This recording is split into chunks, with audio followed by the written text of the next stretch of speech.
আলহামদুলিল্লাহ প্রথমবারের মতো ফুপু হলাম। আমার ভাই আর ভাইয়ের বউ প্রথমবার তারা বাবা মা হলো। তো তাদের কন্যা সন্তান হয়েছে, সবাই তাদের জন্য দোয়া করবেন। মা আর বেবির জন্য তো অবশ্যই বেশি বেশি দোয়া করবেন। আসসালামু আলাইকুম, আপনারা সবাই কেমন আছেন? আশা করি অনেক ভালো আছেন। যে যেখানে আছেন সুস্থ আছেন, আলহামদুলিল্লাহ। আপনাদের দোয়া ভালোবাসা আমরা অনেক ভালো আছি। তো প্রতিদিনের মতো চলে আসলাম আপনাদের জন্য আরেকটি নতুন ব্লগ নিয়ে। আজকে ব্লগটা স্টার্ট করলাম হচ্ছে দুপুর টাইম থেকে। আজকে মা হচ্ছে তাড়াতাড়ি রান্না বসাই দিছে, কারণ তারা হয়তো ঢাকা যাইতে পারে, এই জন্য যাইতে পারে বলতে তাদের তো যাওয়া উচিত, কিন্তু মানে আমিও বাড়িতে আমার ছেলের নিয়ে এই জন্য মানে একটা দোটানার মধ্যে পড়ে গেছে। তারপরও যাওয়া উচিত। আপনারা জানেন যে আমার ভাইয়ের বউকে গতকালকে ঢাকা নিয়ে গেছে, সকালবেলা গেছিল, তো সারাদিন চলে গেছে। অন্যরকম একটা টেনশনে ছিলাম। আমি গতকালকে একটু ডাক্তারের কাছে যাইতে চাইছি, আমার কয়েকটা টেস্ট বাকি ছিল এই জন্য, কিন্তু মানে এই চিন্তা ভাবনায় হচ্ছে যাওয়া হয় নাই।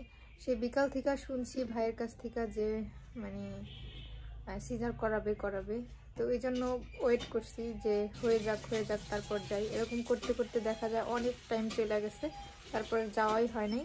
সেই শেষমেশে দেখতে দেখতে 8টার দিকে হয়েছে আমার ভাইয়ের বউর মানে সিজারের জন্য নিয়ে গেছে। তারপর 8টার আগে, 8টা বাজার কিছুক্ষণ আগে আর কি আমাকে ফোন দিয়ে পরে জানাইছে। আমি তার কিছুক্ষণ আগে হচ্ছে আমার ভাইয়ের সাথে কথা বলতেছিলাম, কথা বলতে হচ্ছে ফোনটাকে রাখার পরেই আবার মানে আমার ভাই বললো যে একটু পরে ফোন দিতেছি। তো 1 মিনিট না যাইতে আবার ফোন দিছে, ফোন দিয়া বললো যে মানে বেবি হয়েছে, তো ভালো আছে, সুস্থ আছে। তবে একটু মানে ঠান্ডা একটু প্রবলেম ছিল। আমার ভাইয়ের বউ হচ্ছে মানে প্রচুর ঠান্ডা ছিল ওর, মানে আগের থেকেই, হয়তো ছোটবেলার থেকে এই ঠান্ডার সমস্যাটা। তো এই জন্য হচ্ছে বেবির একটু ঠান্ডা সমস্যা হয়েছে, যার জন্য আইসিইউতে নিয়ে যাওয়া হয়েছে। তো বেশিক্ষণ রাখা হয় নাই মনে হয়, রাতে অনেক রাতে বের করে দেওয়া হয়েছে। তো আর আমার ভাইয়ের বউ সুস্থ আছে এখন, আল্লাহর অশেষ রহমতে দুইজনই সুস্থ, মা মেয়ে দুইজনই সুস্থ। কিন্তু আমাদের এইখানে হইলে হয়তো কি আমরা যাইতে পারতাম দেখার জন্য। আমি যদি মানে কাছাকাছি কোথাও হইতো তাহলে আমি যাইতে পারতাম, কিন্তু ঢাকা মানে জার্নি করাটা আমার একেবারেই সম্ভব না, এই জন্য আমি যাইতে পারতাছি না। তো সবাই দোয়া করবেন আমার ভাইয়ের বউ আর তার মেয়ের জন্য। তো সব কিছু ঠিক আছে, আল্লাহর অশেষ রহমতে সব কিছু একেবারে মানে ঠিকঠাকভাবে হয়ে গেছে। তো ফোনে দেখছি, আজকে দুপুরে কথা বলছি, আর একটু পরপর তো আমার ভাইয়ের কাছ থেকে আমি খবর নিতেই আছি, কারণ 8 দিন হসপিটালে মানে ছেলেদেরকে অ্যালাউ করে না ওরকম করে।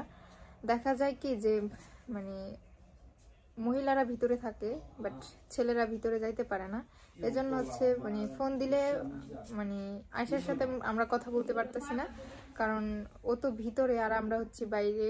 মানে যারা আছে, আমার ভাই আছে, আমার ফুফাতো ভাই আছে, তো ওরা তো ভিতরে যাইতে পারতেছে না, যার জন্য মানে ওর সাথে কথা বলতে পারতেছি না। আর আমার ভাইয়ের ফোন আর তার ফোন, দুইটা ফোনই আমার ভাইয়ের কাছে।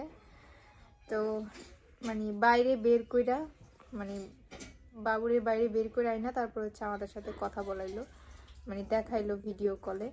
আর ছবি তো গতকালকে রাতে আমার ভাই পাঠাই দিছে। এমনি এখন সব কিছু ঠিকঠাক, যদিও মানে বেবির একটু প্রবলেম ছিল, সেটা সলভ হয়ে গেছে, ভালো হয়েছে। তো এখন সব কিছু ঠিকঠাক আছে। হয়তো মানে তাদের রুলস অনুযায়ী 2 দিন বা 3 দিন রাখা হইব, তারপর হচ্ছে রিলিজ দিয়ে দেবে। তো আমার ভাইয়ের বউর মানে বড় বোন আপু যেহেতু ঢাকায় থাকে, তো ওর ঢাকায় থাকাও হইতে পারে বা নাও হইতে পারে, সেটা আমি শিওর জানি না আসলে ঢাকা থাকবে কিনা। তাও জিজ্ঞেস করছি থাকবে কিনা, সেটা শিওরলি বলতে পারে না। থাকতেও পারে বা নাও থাকতে পারে, চলে আসতে পারে, সেটা শিওর জানি না। আর আসলে হয়তো আমাদের বাড়িতেও আসবে না, তার বাবার বাড়িতে। তো তার বাবার বাড়ি তো অনেক দূরে না, কাছেই। তো যাই হোক, অনেক কথা বললাম, আমি তো অনেক খুশি, প্রথমবার ফুপু হয়েছি, মানে অন্যরকম একটা ফিল কাজ করতেছে। খুবই ভালো লাগছে যখন শুনছি যে আমার ভাইয়ের মেয়ে হয়েছে। তো সবাই দোয়া করবেন তার জন্য, আমাদের ফুল ফ্যামিলির জন্য সবাই দোয়া করবেন যেন আমরা ভালো থাকি, সুস্থ থাকি সবাইকে নিয়ে। আর আমারও মানে সময় চলে আসলো, সেই আর একটা দিনের বাকি।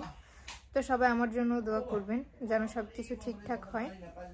আমি হচ্ছে আমার ভাইয়ের বউকে নিয়ে অনেক বেশি ভয় পাইছি, যে ওর এমনিতে অনেক প্রবলেম ছিল, তাছাড়া বাচ্চারও মানে ডাক্তারে অনেক কিছু বলছে সমস্যার কথা, যার জন্য একটু ভয় বেশি কাজ করছে যে কি না কি হয় এরকম মনে হয়েছে।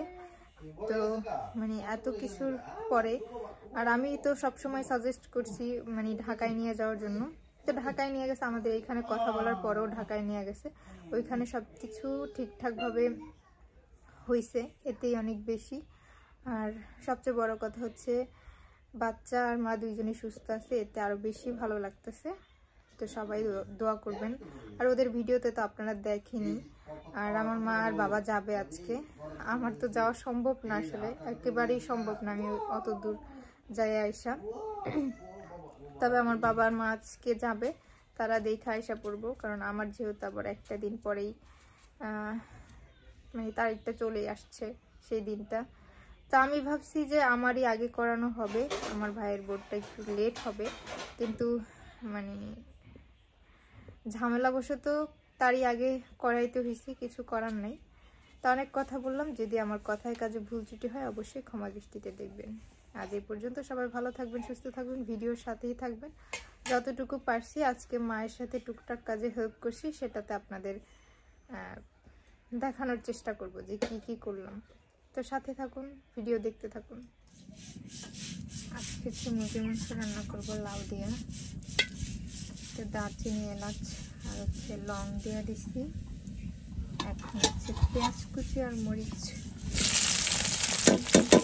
দিয়ে দিলাম।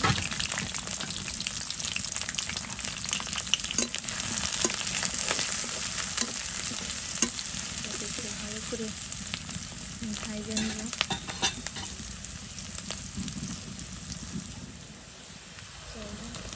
লবণ দিয়ে দেবো, লাগলে একটু পরে দেবো।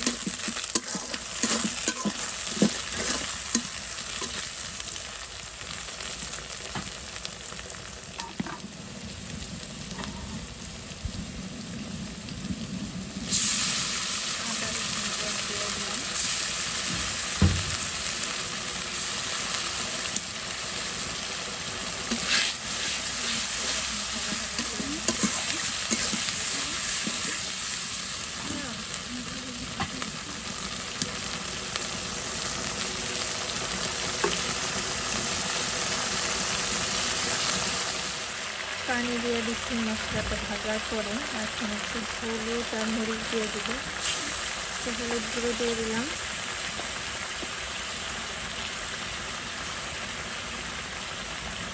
মরিচের গুঁড়ো দিয়ে দিতেছি।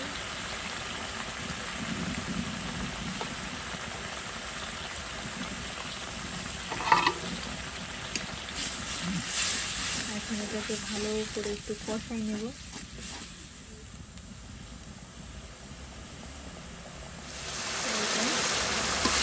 মশলাটা ভালো করে কষানো হয়ে গেছে, এখন একটু মাংসটা দিয়ে দেবো।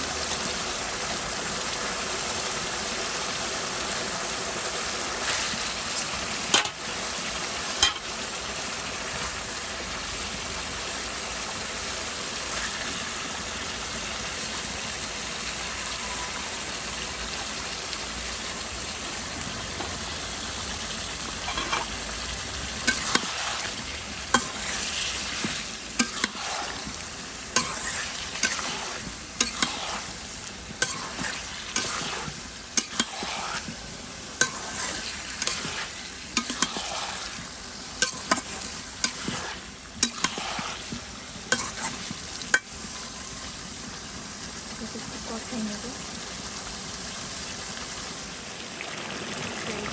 মাংসটা আমি অনেকক্ষণ কষানো হচ্ছে। সবজিটা দিয়ে দেবো, আগেই বলছি লাউ দিয়ে রান্না করবো।